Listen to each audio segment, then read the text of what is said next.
All right, here we go on a Sunday morning in Las Vegas. It is the first Sunday in April and the last Sunday of March Madness. I'm Brian Feldman, and this is Out of Line. We are here every Sunday morning at 8 on Fox Sports Radio, 98.9 FM at 1340 AM, flagship of the Vegas Golden Knights, coming to you from the Wiz Den in Las Vegas because for over 2 years now, the pandemic has forced us out of the Fox Sports Residential Bancorp studio. And I say it every week, one day that will end, but that day is not today. We are coming to you again live from the Wiz Den, and that brings me to who's joining me on the show, who does every week, and that is our social media director and sports junkie, Spencer the Wiz Ostrovsky. Nobody beats the Wiz. Nobody beats the Wiz. Yeah, that's right. The Wiz not only has his own studio, but he has his own theme music as well. And back in the Fox Sports Residential Bancorp studio is producer Chris Magnum Chapman, who, aside from producing a number of shows for Lotus Broadcasting, is the locker room reporter for the Vegas Golden Knights radio network.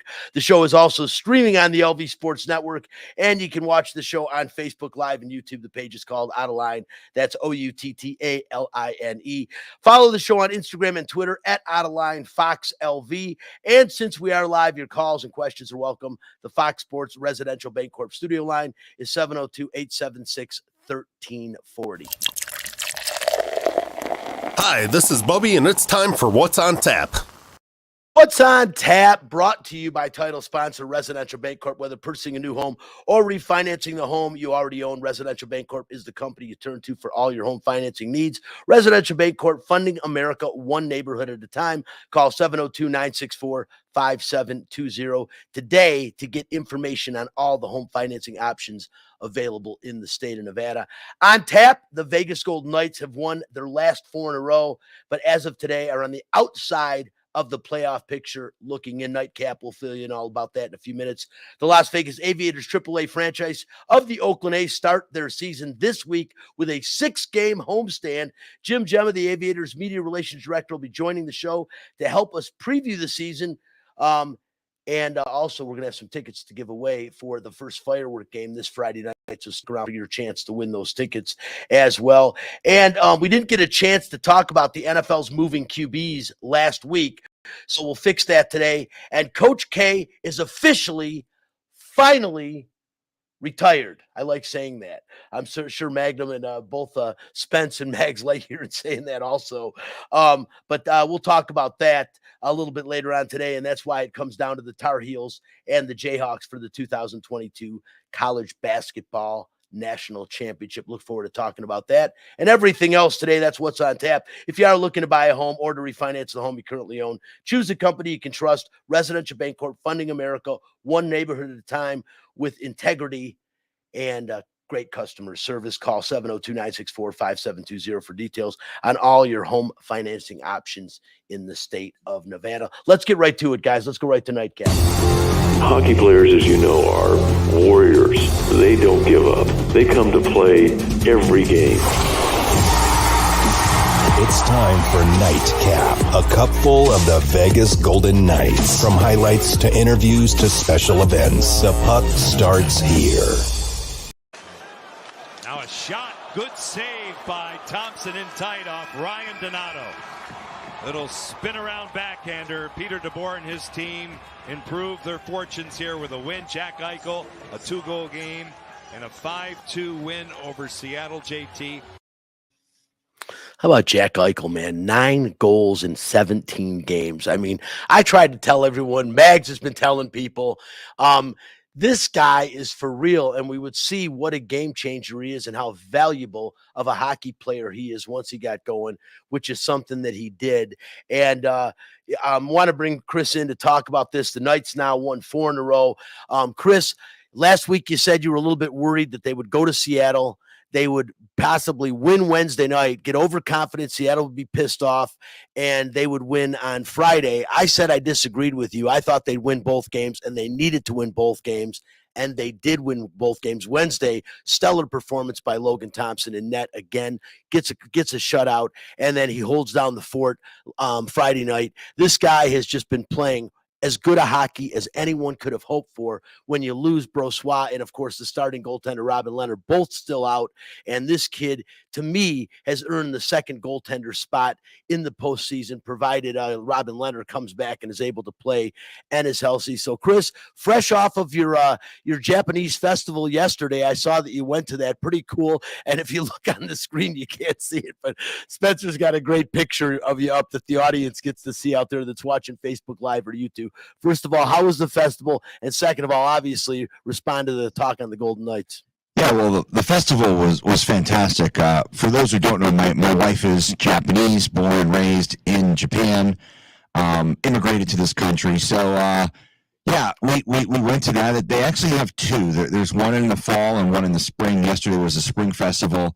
It was a good time. You know, my wife got to see. She's made some friends here who are from Japan, so always great when she gets to see her friends. And yeah, as far as the Golden Knights, look, I mean, unfortunately, for as well as they've played the last week, they're basically still in the same exact spot that they were a week ago. Well, they were actually in the playoffs a week ago, Chris. 1 game, 1 point. Well, yeah, but percentage points, Dallas was ahead of them. So Dallas always had those games in hand. So at this point, it's not surprising that the Stars have surpassed them in terms of total points. They've actually made up a game that they had in hand on the Golden Knights. The problem is the Golden Knights may run out of real estate. They may run out of runway because there's only 12 games remaining in the season. Yeah, it's great you've won 4 in a row, 2 on the road against a bad Kraken team. Today you go up to one of my favorite cities in North America, Vancouver, where you're taking on a team that basically is playing for their lives. A loss by the Canucks, and they are pretty much done. A loss by the Golden Knights is a disaster as well. So you have two teams that are essentially playing, I don't want to call it an elimination game because obviously anything can happen. But the biggest problem the Golden Knights are facing right now is the LA Kings go up to Alberta after getting blasted at home by these same Kraken on Monday night. They go up to Alberta and they win a game against the Edmonton or against the Calgary Flames, and they go to overtime against the Oilers. So they get 3 out of 4 possible points on that road trip. Edmonton, they blow big leads not only against the LA Kings to allow that game to go in overtime, but they blew a big lead on Friday as well, and they ended up winning in overtime. So these are worst-case scenarios for the Golden Knights, not only because these teams are winning, but because they get to overtime, and in the case of the Kings, they got a loser point despite their comeback against the Oilers the other night. So it was the worst possible thing that could have happened for the Golden Knights was the Edmonton Oilers to blow a lead against the Kings, and then the game goes into overtime, and then Edmonton ends up winning it. You would have preferred the Kings to win that game, I think, because Edmonton's a little closer in the standings. You have a game remaining against them. So if you make up that 1 point on Edmonton and then you go to Edmonton and beat them, you control your own destiny. Unfortunately, that's not what happened. So as you mentioned, the Oilers with a 3-point advantage on the Golden Knights. I believe they also have a game in hand on the Golden Knights. They might be even now, but look, I mean, the Golden Knights are basically in a situation where they're going to need to maybe not run the table, but they're going to need to win like 10 of these next 12 games and hope that somewhere along the line, the LA Kings, the Nashville Predators, or the Edmonton Oilers slip up because teams going to overtime. I mean, the other night, perfect example. Edmonton was up 4-1 on the St. Louis Blues, another team the Golden Knights are chasing. Edmonton blows a 3-goal lead in that game, and the St. Louis Blues end up losing in overtime. So things that cannot happen for the Golden Knights have been happening. You know, there's one thing about controlling your own destiny, and the Golden Knights don't do that. They're relying on help from a lot of other teams, and those other teams, not only are they not helping the Golden Knights, they're actually hurting the Golden Knights when they blow leads to other teams that are in the playoff hunt. Look, I mean, my like I said, and I'll emphasize it, this team, they may play 800 hockey down the stretch, and they still may not get to the playoffs just because they may run out of time. They may run out of runway. And, you know, I just want to put it out there, and I may have said it last week, but this idea that the Golden Knights are purposely keeping their best players on the injured list to save up money for the salary cap is ridiculous. This team needs Mark Stone. This team needs Riley Smith. They got a boost earlier in the week when Brady McNabb came back, but they need their best players. Max Pacioretty, they need him. The reality is the players that they have had step into those roles, I mean, Evgeny Dadonov, he had a phenomenal March. I believe he had an assist on Friday night on one of the Eichel goals. Look, Jack Eichel, that's why you go out and trade for him. That game against the Kraken on Friday night, you go out and you get Jack Eichel just because he totally took control of that game. Even some of the younger guys, Jonas Rondbjerg, he's had a quiet season, but he's played really well for a guy who maybe 2 years ago we never would have thought would be with the big club. And finally with Logan Thompson, look, I think what we have learned is Logan Thompson is an NHL goalie, and his story is absolutely remarkable.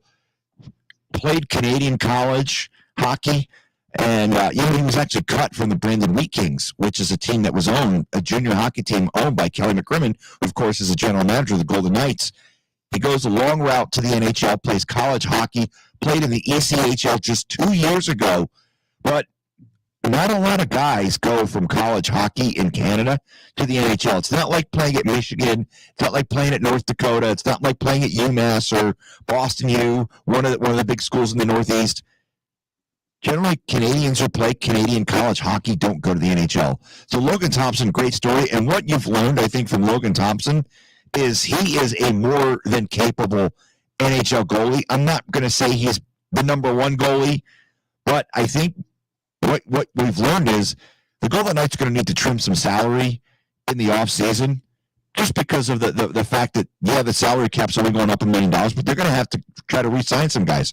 I think what we've learned is I think they could free up some cap space by maybe moving Laurent Brossoit in the offseason because that's about $2.5 million. Logan Thompson only making $700,000.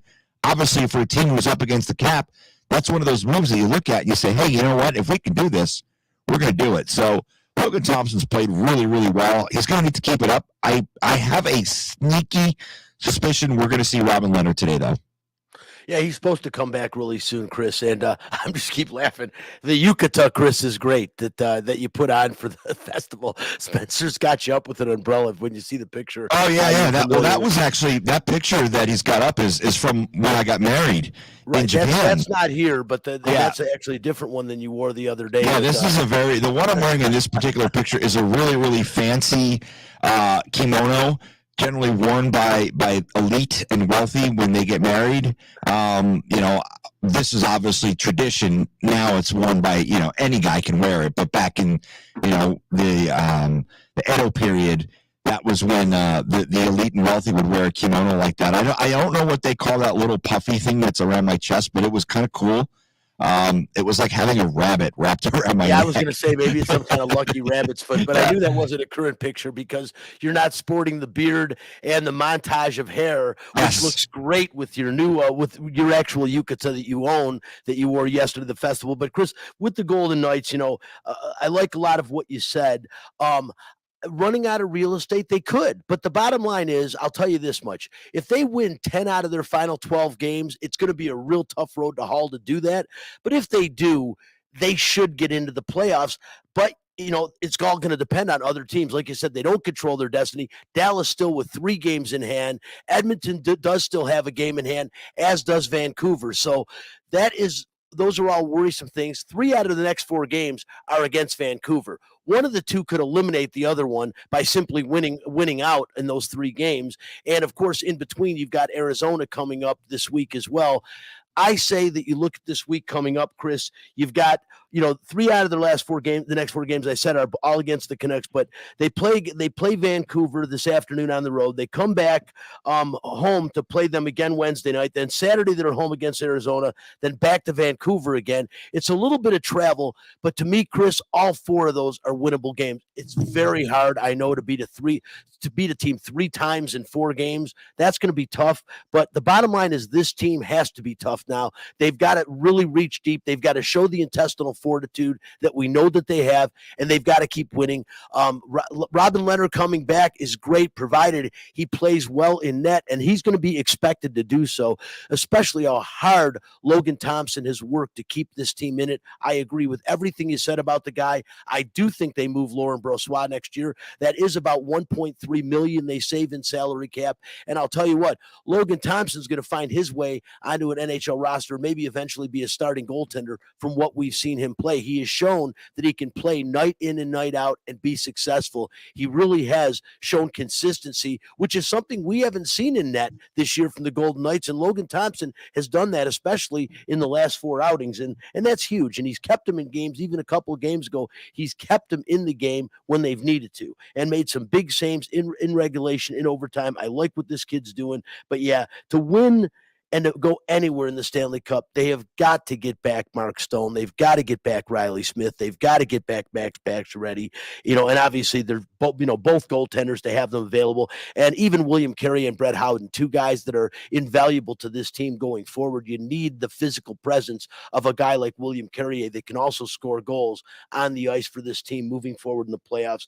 I think they're going to be okay. I think somehow they will find their way into the playoffs, but I don't know. You want to end up the 8th seed and staring at Colorado as your first round matchup. Well, the alternative is Calgary, who, I had this discussion on the VGK Insider Show with Ryan Wallace a couple weeks ago, where he made a pretty compelling argument that you would rather play Colorado than Calgary, for the simple reason that A, you eliminated Colorado last year, but B, look at the games that they've played against Colorado this year. They've played a hell of a lot better against the Avalanche than they have against the Flames. The Golden Knights don't win in Calgary. That's just the reality of the situation. So I do think plus there's a ton of pressure on Colorado. There'd be no pressure on the Golden Knights. I think I'm of that mindset that you'd also rather play Colorado. The problem here, Brian, is I don't think if they make it, they're going to make it as a wild card. I think if they make the playoffs, it's going to be because they caught Edmonton. And I don't think they're 6 points behind the Kings right now. The Kings do have a game in hand. The problem is you don't have any games remaining against the Kings. We actually have a game in hand. We actually have a game in hand on the Kings, Chris. The Kings have played 71. We played 70. Golden Knights have played 70. Yeah. So you have that. But the problem I see is you don't have a game against the LA Kings. The good news for the Golden Knights is I think that the Edmonton Oilers have a pretty tough schedule coming up, and the Kings and Oilers actually do play each other again on Thursday. But that game is in Los Angeles. They also play the Flames in Los Angeles this week. But the Kings coming up, they've got a pretty tough schedule. The next 3 out of their 4, I'll throw out the game against Chicago. That's not they'll beat the Blackhawks, but you've got the Oilers, the Flames, the Wild, and then you've got the Avalanche. So 4 of the next 5 games for the Kings, that's going to be their season right there, because if they go 1-3 in those 4 games, all of a sudden the Golden Knights are right there on the doorstep. But I think the best path of resistance for the Golden Knights is going to have to be catching Edmonton or the Kings, because I do not think that they're going to finish ahead of the Stars or the Nashville Predators. It'll be tough. And, the thing is, the problem is the Kings are 6 points ahead. That's 3 full games if you look at it, and that is really tough to catch. They do have 1 game in hand. The Kings do have maybe a little bit of a tougher schedule down the stretch. But you're right. I agree with you. You want to catch the Oilers, and if you catch the Oilers, you're not going to see the Flames or the Avalanche in the first round, which is ideally what you need to get by either one. Because I'm not going to disagree. I think Calgary, without question, is the toughest matchup based on what has happened this year with the Flames. However, do you really want to play a team, the only team that's over 100 points right now in the NHL? Yes, there's a lot of pressure on the Avalanche, but I also think the fact that the Golden Knights ousted them from the playoffs last year, when a lot of people felt last year the Avalanche had the best chance to win the Stanley Cup.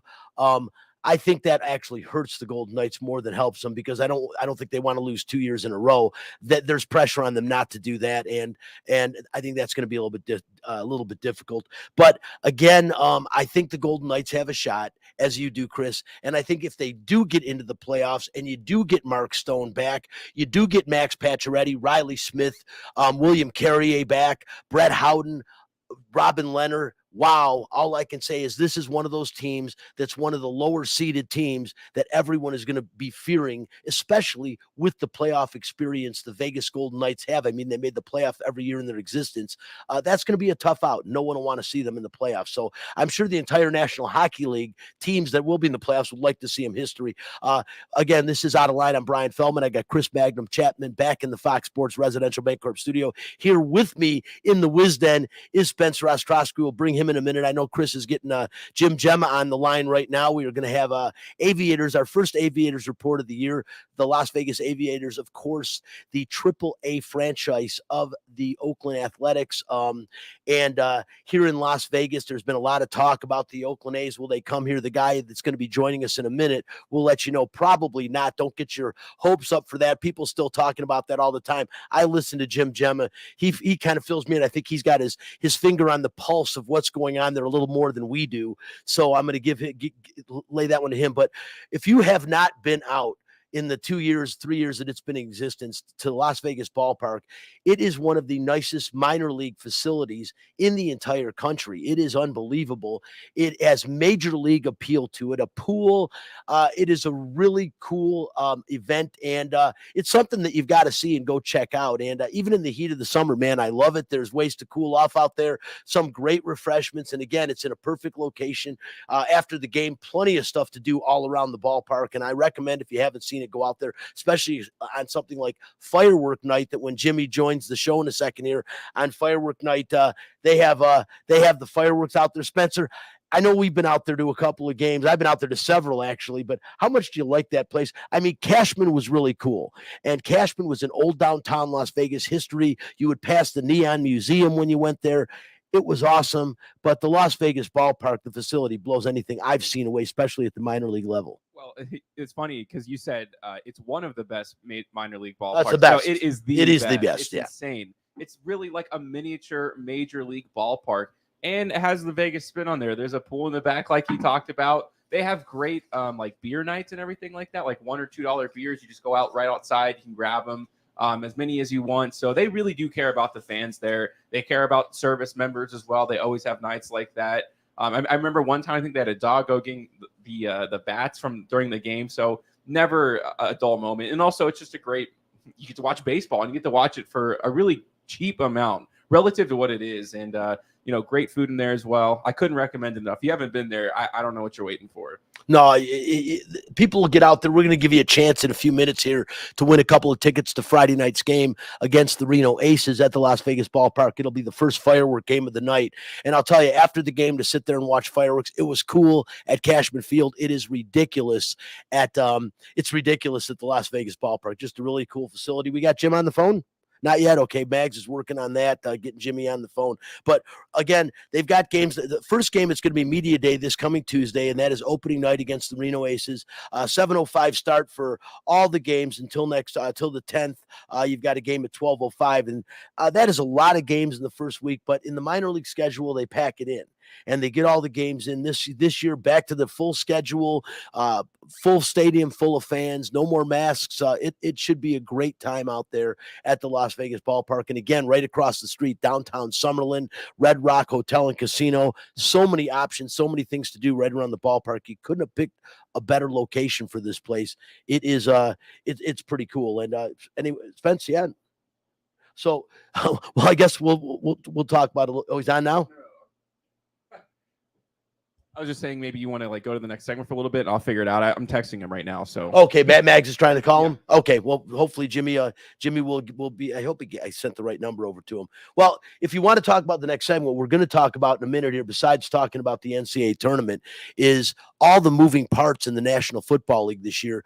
The quarterback position mainly. I don't know that we've had as many quarterback changes in one season, Spencer. I don't remember the last time we did, but if you look at all the teams that will have new quarterbacks, Atlanta, Cleveland, Denver, Pittsburgh, Seattle, Washington, a lot of new quarterbacks, some huge contracts being signed. And I'll tell you what, there's a decent amount of NFL quarterback prospects coming out of college this year. And, maybe nothing like last year. He's on now. Okay, well, let's switch back over. We'll come back to the NFL quarterbacks. Let's grab Jim Gemma real quick. Las Vegas Aviators media relations director, great friend of the show, a personal friend of mine. Every time I see Jim, I'm laughing for a reason. Jim's got some sayings that, but we're going to move the goalpost today. Jim, welcome to the show. Thanks for having me on, Brian. Sorry for the delay with my iPhone. I apologize, but thanks for having me on. Oh, of course. No worries, Jimmy. We will figure out a way. We between me, Magnum, and Spence, we talk enough to carry us. But Tuesday, you've got the media day, the opening day for the Las Vegas Aviators. Looking forward to it again. Full season this year, and it starts right off great with 6 home games right off the bat. Yeah, like I heard you earlier. Back to the traditional April start with the Pacific Coast League. It'll be 150 games sailing, so I don't think we'll ever get back to total normalcy, but we're pretty close now. Yeah, so many games, and it's such a great venue, Jim. What is the response you've had since you've moved to Cashman when people come and see this ballpark? As Spencer said, I remember it wasn't too long ago that Cashman Field was getting criticized for the grounds crew. They picked that up, and next thing you know, they turned that around. But now you go from Cashman to the Las Vegas ballpark, and as Spencer said, the nicest minor league facility in the entire country. Yeah, the Mets affiliate the last 2 or 3 years with Cashman Field. We actually probably had the best playing surface field in all of minor league baseball. Our groundskeepers did a great job. But, Cashman Field was great for the 36 years we played there. And just the situation that we have in downtown Summerlin and the Las Vegas ballpark, we have the nicest minor league stadium, and it dictates great crowds, and it's great for the players too. You send the player, the weight room and the locker rooms underneath. It's major league, and that's the way it should be for the players of this caliber. Jimmy, tickets to the Las Vegas ballpark. I'm sure season tickets still available. There's not a bad seat in the park, no matter where you sit. I've watched the games from all over the venue. Not a bad seat in the park, but people that want to get tickets right now. Yeah, the best thing to do is go to aviatorslv.com, and they can go right to the ticket links. And if you have questions on fans, have questions on group outings or the pool or the party zones and all that good stuff, our main office number is available during normal business hours, 702-943-7200. Jimmy, promotions and things that you guys do over there, events that you have. One of the things Las Vegas is known for is, their sporting events aren't just sporting events. They kind of theme them out, as we know. I won't mention the franchise that does a lot of that as well. But one of the really cool things about back when you were the 51s and now as the Aviators is the Las Vegas Aviators and the minor league facility has always just done some great promotions, from fireworks to family nights. What can people look forward to this year? Yeah, that's really the ambiance of minor league baseball. It has a corny saying, it's affordable family entertainment, but you know what, it really is. And I need to beat the drum again. We're the only professional team in Las Vegas, and Henderson, for that matter, that does not charge for parking. We have free parking, really easy to get to the ballpark. Got back to the fireworks, the traditional $2, Thursday beer nights. And we're going back to the Jersey nights and all that good stuff. Our promotion schedule's on our website. We got close to 60 promotion dates. So it really falls in line. And then this week, I guess the weather's going to be 85 to 90 degrees. So we encourage everybody to come out. And of course, we're playing Reno, which is good. We're AAA affiliate of the Arizona Diamondbacks. Ryan Nelson was from Basic High School, and I think he's scheduled to pitch one of those games against the Aviators. He's the 6th top prospect of the Diamondbacks, and there's just so many good players from Southern Nevada that are in the lower minors. They to the Bryson Stotts to Chris Bryant. So it's really a hotbed for baseball. No, without question. So many great prospects have come out of Nevada. Who are some players to look forward to seeing this year for the Aviators? Well, our marquee players are shortstop Nick Allen. He's the sixth top prospect by the A's. I mean, sometimes you get hung up. He's the sixth top prospect. He's the eighth. Nick Allen is projected to play in the big league sooner than later. He's a silver medalist in the Olympics last year for Team USA, so that's an awesome experience he'll have the rest of his life. Shane Langdon will be our catcher. He came over in the Atlanta Braves trade with Matt Olson. He's the number 2 top prospect. I understand his upside is outstanding. So those 2 players there, the fans can see a lot of good things from. Yeah, what's the coolest thing about going to these games also is you watch players. I mean, I remember watching the 51s and seeing so many players that you would get to see down here, guys that come down to rehab, and then guys that end up being great. A guy like Jacob deGrom, no one had any idea, I think, that he was going to be as good as he has turned out to be at the professional level. And that's what you get to see is watching these guys come up. It's so much fun, and it is really cool, especially if you're a baseball fan. There's nothing like it. Jimmy, final question. I know this one bugs you, but we get asked all the time. I constantly get told by people, oh, the Oakland A's are coming to Las Vegas. I'm like, listen, they're not. Jimmy, what do you have to say about that? The A's are coming a week from Tuesday. There you go. No, I'm just kidding. Our media, and it's really got legs, obviously. It's in the city of Oakland's hands now, how they want to handle this Howard terminal project. We'll just see how everything plays out. We all know we're probably going to win an NBA team here sooner than later. The MLS is coming. If it's not the A's, I mean, down the road, I'm sure we'll get a Major League Baseball team, but we'll see how this Oakland A's scenario plays out. It's basically in the hands now of what's going to happen with the city of Oakland. The Howard Terminal project looks great. That ballpark is beautiful with the renderings. But the A's have been there since 1969. So, we're going to see how things play out over the next few months. Yeah, we will. And I've said, eventually, obviously, based on the populace alone, we're definitely going to see the NBA, the MLS, and eventually we'll see Major League Baseball. But I think that will be the last of the professional top sports that we see come to Vegas as far as the highest level. But the Aviators, don't get this wrong. They are a professional baseball team, AAA, and as good a ball as you're going to see. It's a great time. Jim Gemma, Media Relations Director for the Las Vegas Aviators, friend of the show. As always, Jim, appreciate you joining. Brian, thanks for having me on. See you soon out at Las Vegas Ballpark. Absolutely. We'll see you out there on Tuesday. And again, right now, if you want to give us a call, 702-876-1340. We got a pair of tickets for Friday night's game against the Reno Aces. That will be the very first firework game of the season. We got those 2 tickets for you if you give us a call right now. Guys, moving over. Spencer, go ahead and hit it. Well, no, actually, that comes in a little bit. We'll do the NCAA in a minute. Real quickly, I did want to go back to the quarterback situation. I know you kind of shook your head, Spence, when I asked you about the prospects coming up, the quarterbacks this year. I actually like a couple of these guys a lot. Right now, just to let you know, and we all know, the projected quarterbacks for the new teams, Marcus Mariota, the backup for the Raiders the last couple of years, went to Atlanta as Matt Ryan departed. I don't know that Atlanta's not going to be looking for another starting quarterback. Mariota, obviously that it was the hopes for the Tennessee Titans for a while.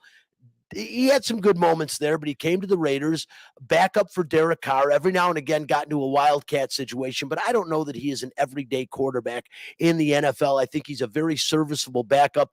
I don't think Atlanta's going to go too far if they're resting their future on Marcus Mariota, but right now, supposedly, he's the guy we all know about Cleveland and the $230 million 5-year contract that makes me sick, signed by Deshaun Watson of Cleveland. We still don't know when it's all said and done, after he faces civil lawsuits from 22 women who allege he sexually assaulted them and misconduct. And there's still questions about his availability. We'll see what happens, but Cleveland has sent him a ton of money, ton of guarantee money. And again, I don't want to go too much into that till the allegations and everything plays its way out. Denver, obviously, Russell Wilson will be the starting quarterback for the Broncos. I have some big time Bronco friends that are Bronco fans, and they're super excited about it. I would be too. Russell Wilson, one of the most serviceable quarterbacks quarterbacks in the National Football League over the past decade. Super Bowl champion, been to the Super Bowl a couple times. And I think Denver, with the defense that they have, even though they did lose one of their most significant players to the Los Angeles Rams last year, I still think the Denver Broncos are pretty formidable on defense, and I think Russell Wilson will improve that team dramatically. We saw they jumped up pretty high as far as postseason aspirations go, and again, just making the AFC West maybe the most competitive division in the National Football League. Now, next year, you look at the 4 teams in the AFC West, all 4 of them are good enough to be playoff contenders now with Russell Wilson joining the Broncos. Pittsburgh, Mitchell Trubisky, not going to be the starter in Pittsburgh. Believe me, they will be looking at the rookies coming out. And Seattle, same thing. I don't think they're really expecting Drew Lock to take them anywhere. So I imagine they'll be in the market as well. And Washington went out and got Carson Wentz. I got to believe there's a short leash on this guy. He just has not been able to get the job done. Since the great year he had in Philadelphia, he has not been the same quarterback since he went down with that injury. I don't know if he ever will be again, but we'll see. It's going to be interesting to see all these guys. And, of course, Matt Ryan, the quarterback now in Indianapolis again.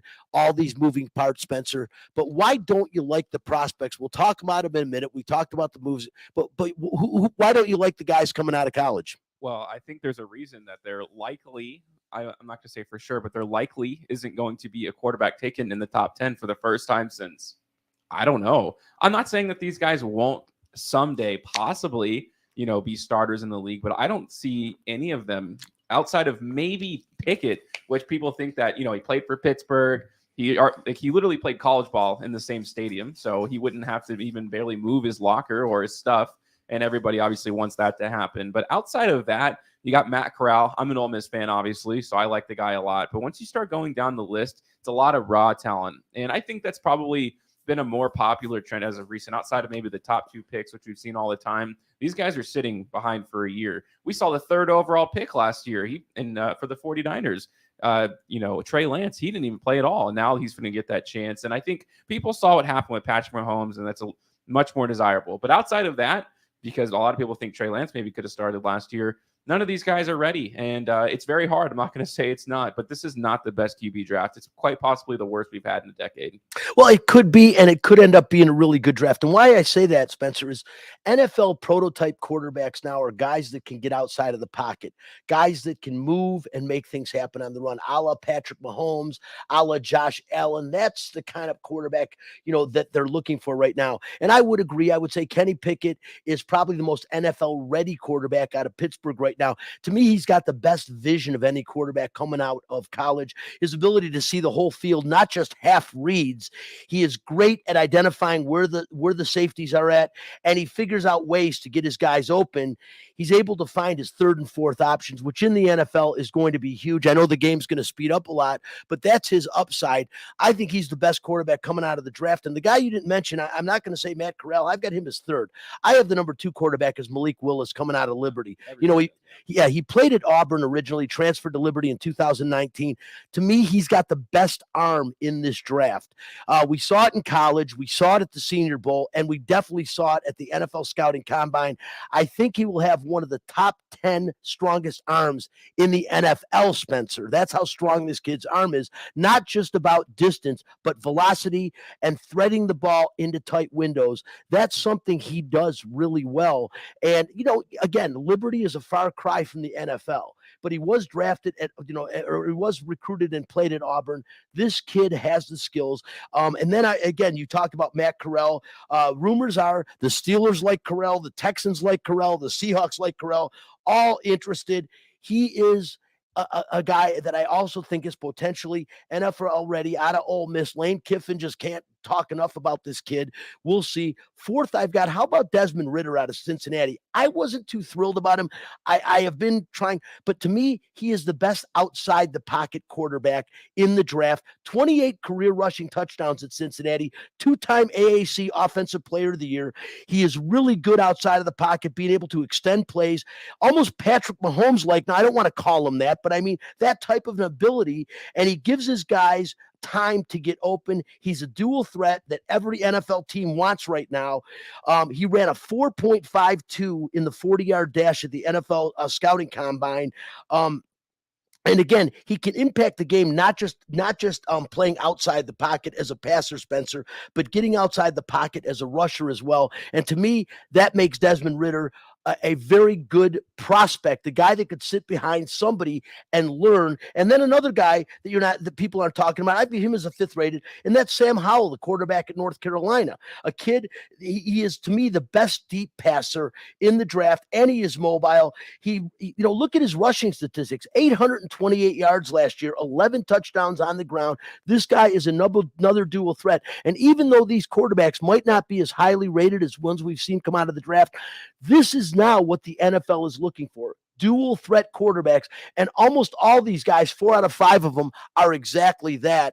And that is why I kind of like this class, because again, that is the direction the NFL is heading in, is dual threat. And that's what these guys are. Yeah, you just can't talk to me about Sam Howell. I put a decent chunk of change on him to win the Heisman last year, and he basically failed in the first week of the season. So I'm a little salty on him. But going back to Sam Ridder, just very quickly, he's going to be the poster child for day 3. Someone will move up in day 3 to get him. If Pittsburgh isn't interested in taking quarterback in the first round, they will probably do anything that they possibly can to get this guy.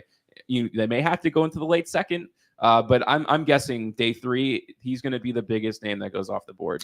Spencer, I wouldn't be unhappy with the Lions taking him with the last pick in the first round of the draft. I really wouldn't. I think he's dual threat. I wouldn't mind it. I'm just telling you, I wouldn't mind it, man. I'm not sold on Jared Goff. And who are they going to pick up? There's rumors in Detroit they might get Baker Mayfield. No matter what they do, they're not winning a championship next year. Yeah, well, I'm not, Spencer, I never know. Get a real player. They're trying to build a real team. Don't get me started on the Detroit Lions rebuilding it. Like I always say, they've been rebuilding for 60 years. And most of the guys they started rebuilding with are dead already. So I'm not sold on him. I'm just saying I wouldn't mind a guy like that with the 32nd pick and the 33rd pick in the draft. I think that'd be pretty cool. Let's move on, man. I want to talk Ncaa basketball, so go ahead and hit nightcap. Fact this. If you don't like the facts, take your ass back to bed. Fact this. Fact. 5 teams in Ncaa basketball history have now made it to the national championship game. This just became a fact yesterday when Kansas beat Villanova in the first national semifinal game. Spence, I got to tell you, yesterday I wasn't disappointed in the first game, Kansas-Villanova. I called that right off the get-go. I called it last week when I said, man, if Justin Moore is done, which we all knew he was by the time the show came on, that he had torn his Achilles tendon, there's no way they win this game against Kansas. It's funny because everyone has talked about Coach K and Duke's possibility going out with the championship. People have talked, we heard Arizona, we heard Gonzaga, we even heard Baylor could repeat as national champions. For some reason, the Jayhawks, with 3 losses on the season, winning the Big 12 championship, the co-champions of the Big 12 with Baylor, winning the conference tournament, and then no one's still talking about how good this Kansas Jayhawks team are. I'm telling you right now, my opinion, especially with the ankle injury that I think is much more damaging than people know to Armando Bacot, I think that this is going to be the year of the Jayhawks, and they're going to cut down the nets on Monday night. I don't know how everyone's been sleeping on this team. This team is big. They're physical. They hit big shots at the right time. And Bill Self, come on, man, one of the best coaches in the country. Granted, he's only got 1 national championship under his belt, but he's been there 3 times. This guy is really, really good, and this team is really, really good. I don't know how we're sleeping on the Kansas Jayhawks, but the big game yesterday, and as a matter of fact, Spence, if you've got the sound of Bill Self after the game talking about this win and coming up on Monday night, because his team didn't go there to get to the championship game. They went there to win it. Obviously, we're having the time of our life. The kids are having a blast. But I think that they came down here to win 2 games. I think that's how I feel it's been all along. And, there's no guarantee just because you feel that way that you're going to play well on Monday. And you're probably going to need to play very, very well in order to put yourself in position to win whoever we play. But I just like the mindset that whatever isn't enough. And I think it started by in the Big 12 getting a piece of the championship. Well, that didn't mean anything. We got a piece of it. So we had to go validate that to see who the best team was in the league in the tournament. And then since we've been in the tournament, it just seems like no matter what has been put in front of these guys, they just seem to respond to the situation. Yeah, they sure do. And like I said, the Jayhawks look so tough. I mean, Brown with that big three late in the game, he hadn't really heard of the guy, and or heard him doing much in the game. And then at the end, he comes through with that monster turnaround triple. I mean, this team is stacked from top to bottom. So long, so good, technically sound, Spencer. The Jayhawks, they're a number one seed for a reason. And again, out of the 4 number one seeds, they were the least talked about. And I'm really surprised about that because, I liked Arizona. I'm not going to say that. Mag said that before, one of the teams to look for, but I don't know how Kansas has kind of flown under the radar until now. And here they are in the championship game. They scored the first 10 points of that game. They led by as many as 19 in the first half. But, again, Villanova without Justin Moore wasn't the same team. We knew that was going to happen. Again, Kansas now, their 10th national title game in program history, 3 national titles, the last one in 2008. But they could be very well cutting down the nets, as we said, coming up. And again, as I mentioned when I started Fact This, only 5 teams have been to 10 or more national title games. UCLA 13, they still lead the way. This is North Carolina's 12th, 1 game now behind UCLA. Kentucky's been to 12, Duke's been to 11, and now Kansas heading to their 10th on Monday night. And talking about going to the other national title game, Spence, North Carolina and Duke. I mean, it's amazing in the history of these 2 programs. 2 of the winningest programs in college basketball history have never, ever played in the NCAA tournament. So what a way for Coach K to go out against his number one nemesis, number one rival, the 2 teams on Tobacco Road that always mix it up. They ruined Coach K's final game at Cameron at Duke, and they ruined his chance for his final national title, although he did get to the Final Four, 13th time. Unbelievable accomplishment. But I'm not unhappy that North Carolina took him out. I actually hate the Jayhawks because Michigan State has a bad history against them in the NCAA tournament. So I am pulling for North Carolina in the game. Why I'm wearing my Jordan shirt again. I don't have any North Carolina gear. I don't like them that much. But, this North Carolina Duke game was everything we could have expected of it. It went right down to the wire.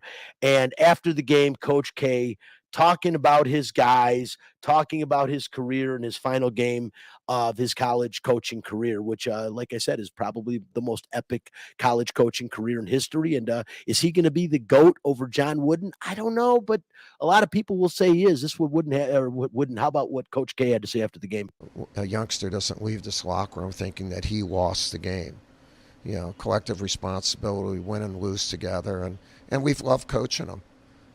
This has been such a good group, and I feel for them. But also congratulations to North Carolina. They made some big plays, and they're a really good basketball team. So it's not like, it's a heck of a game. It was a heck of a game, and the team that won was going to be so happy, and the team that lost was going to be so sad. And because both teams played their hearts out. Thank you again for everything. Yeah, both teams did play their hearts out. It was a hell of a game, whether you like these schools or you don't, man. You couldn't have asked for a better national championship game, a way to Coach K to go out with spectacular fashion. Hubert Davis's first year coaching North Carolina. Only one other coach, and that's Steve Fisher, the former coach at San Diego State, has ever won a national championship in his first year. And he only became the head coach. That was Bill Frieder's team. He became the head coach right before the tournament, but won his first 6 games as Michigan's head coach. And, of course, that led to a national championship, the Glenn Rice era, and Glenn Rice out of his mind in that tournament. Speaking about out of their mind, Spencer, in this tournament, Armando Bacot has been unbelievable. Double-double in all 5 games to this point, 11 points, 21 rebounds in yesterday's game. But that ankle twist was bad. It was really bad. He went back in. They ran to the locker room for a second. He came right back out, went in the game, fouled out not long after that. Didn't really do much when he came back. One thing I remember a long time ago, in the 1988, before most of your time out there, in the NBA Finals, Isaiah Thomas rolled his ankle in Game 6 against the Los Angeles Lakers. They should have won that game. They didn't. Isaiah Thomas had one of the best fourth quarters in NBA Finals, if not the best in history. I think he had 25 points in the fourth quarter of that game with the bad ankle. But he rolled it that game. The momentum, everything else can keep you going. But when he came out in Game 7, Isaiah Thomas was a pylon. He had one night to rest, and that was it. That's all Armando Bacot is going to have is one day and night to rest. I'm sure they'll do every drop of therapy on the ankle. I think Coach Hubert Davis is in a little bit of denial. This is what he had to say about Armando Bacot, and will he play on Monday night? I'm wondering if you could just maybe walk us through the next 24, 48 hours for Armando. I know that his ankle, obviously, you don't have a great read on. The game just ended. I have a read. He'll play. Okay. I can read. He will play. Even if he just stands there, he's going to play. We're going to trick Kansas. He'll just sit there in the middle of the lane. Well, he'll be a good decoy, and bottom line is, he's a little bit bigger of a pylon than Isaiah Thomas was. I mean, this guy is a rebounding machine. But if he can't get off the floor and if he can't help them on the boards against the Jayhawks, it could be a long night for North Carolina, and this game might not even be lived up to his billing. They need Armando Bacot, believe me, to make this game competitive, and they can win it with him in there. But I just don't know how healthy he can be. Like I said, he didn't look like he was suffering from bad effects from that ankle, and maybe it wasn't as bad as it looked, but I'm very concerned about that, even though I'll still say that Caleb Love is the best basketball player in this tournament this year. Every year you see a guy rise up. Last year it was Johnny Juzang of UCLA, who just carried UCLA from a play-in game to the NCAA semifinals. But this is a little bit different. Caleb Love is a ridiculous player, and boy, did he wait to all of a sudden to show his wares. He has had his highest scoring games this season in the tournament. It started with 23 points against Marquette in the first round. In the semifinals, or I should say the Sweet 16, 30 points against UCLA, and how about yesterday, 28 more points for Duke, especially down the stretch. He was unstoppable. This guy, Mags, and I'll ask you, Chris, because I know you watched these games yesterday, but this guy, unbelievable. Caleb Love can play from the perimeter. He can take the ball to the hole, and I don't know that there's a better defender on the court than Caleb Love when he's playing his best game. Every facet of the game, this guy is good, and if he can go 40 straight minutes, because they're going to need him for 40 minutes, and play like he did yesterday in that Duke game, especially in the second half, this team has a chance against Kansas. Yeah, and real quick, I believe it was Roy Rogers who's saying happy trails to you. Well, that's my message to Coach K. Happy trails to you. I hope we never see you again. You're right about Caleb Love. Look, I said last week the guy was on another planet the way he was playing.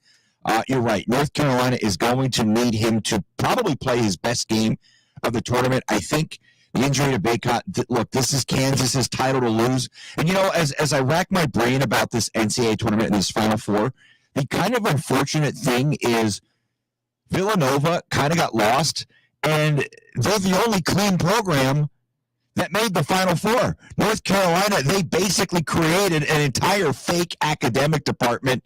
Kansas has been under investigation because of their relationship with Adidas, and Bill Self basically saying, screw the NCAA, we're going to do our own thing and forget the bylaws. And then you have Coach K, who's cheated for 30 years and gotten away with it because he's a darling of the NCAA. So shout out to Jay Wright, former UNLV assistant, by the way, Jay Wright, for running a clean program. And unfortunately, it ended for Villanova yesterday as the only kind of Northeast team in the Final Four. I was pulling for them, but the game tomorrow night is going to be pretty incredible. And I'll say this: the game tonight between South Carolina and UConn in the women's side. UConn, great turnaround. I know they lost one of their best players, and she was out for a large portion of the season.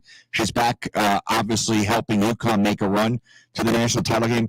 I love Asia Wilson, so I'm going to be pulling for South Carolina in that one. But I'm a big Gino Auriemma fan as well. But I'm really hoping that turns out to be a great game as well. But yeah, I think for Carolina and Kansas, it's certainly going to be one of those all-time great matchups because you get two of the greatest programs in the history of college basketball. Kansas, of course, has a very, very long tradition of going all the way back to Wilt Chamberlain.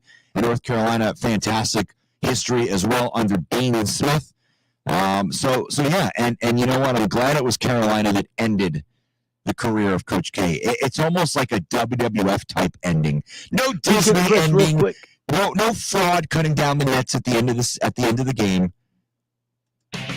No, listen, we're out of time. I'm just going to tell you. I'm saying Jayhawks, Spencer. No way. Yeah, definitely Jayhawks. Yeah, and it sounds like Chalk Jayhawk. Yeah. Yeah, I think Magnum thinks that way too. Last thing I'll say, we're out of time. Tiger Woods' game time decision to play in the Masters, and defending champion Hideki Matsuyama suffering with shoulder and back problems, but he says he's going to play. Listen, we're out of time. This is Out of Line. I'm Brian Feldman. Want to thank Jim Gemma, Media Relations Director for the Aviators, for joining the show. Chris Magnum Chapman back in studio, and of course Spencer the Wiz Ostrowski for co-host and our Media Relations Director. Back next week. Looking forward to it. We will see you then. Bye-bye.